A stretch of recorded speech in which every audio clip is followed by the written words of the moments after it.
The conclusion of Philippians 3:8 reads, I have suffered the loss of all things.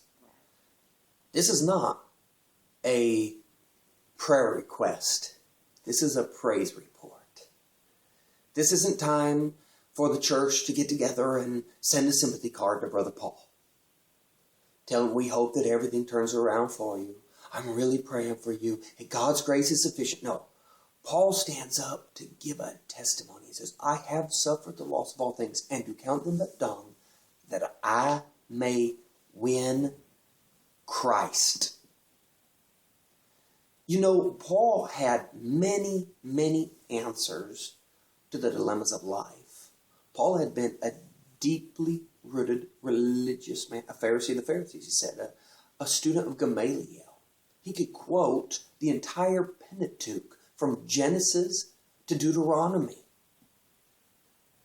Paul was well versed in the scriptures, and he was even willing to lose all of his preconceived beliefs, notions, ideas about who God was for God himself. It wasn't enough to win a concept of God. It wasn't enough to win a new revelation of who God was. It wasn't enough to continue to memorize the scriptures and to solidify his own belief system. He said, no, I have suffered the loss of all things. I've suffered the loss of my own conceptions about who God is, that I may win Christ.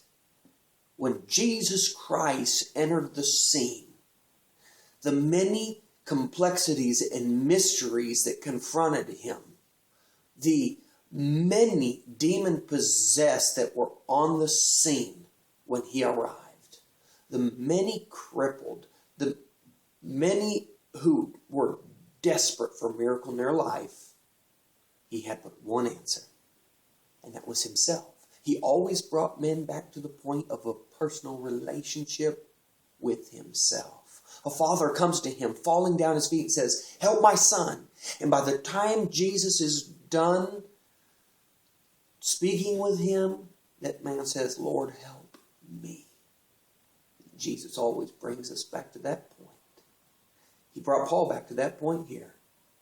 Paul falls down on his knees, says, Lord, help me. I wish to win Christ and Christ only.